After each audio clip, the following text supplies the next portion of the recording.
So depending on your roof line, you'll either be cleaning out from the top like I am up on the roof, or you'll just be cleaning your gutters out from the ladder itself.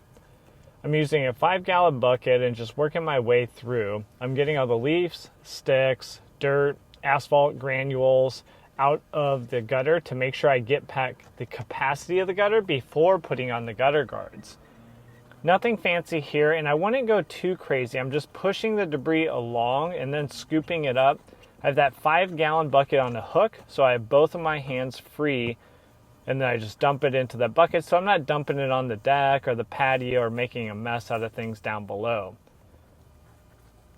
So you'll just move it across, and there is a second step, and that's why you don't have to get it perfectly clean here. You'll come back through with your hose and just spray out the rest of the debris, working from the downspout end first and then progressing further away, pushing the debris to the downspout, making sure everything is clean and unplugged. And then one last step, if you have a shop towel, you can take kind of some of that wet surface, wipe it down, because if you had overflow for years, you probably got some pretty dirty white gutters. So you can just wipe those down and make the look much cleaner. Now, hopefully that video helped you guys out, and if you want to reduce the number of times you actually have to clean out your gutters, check out this video right here. I'll walk you through all the different options you have for gutter guards, which can be a great investment and very easy to install in your home.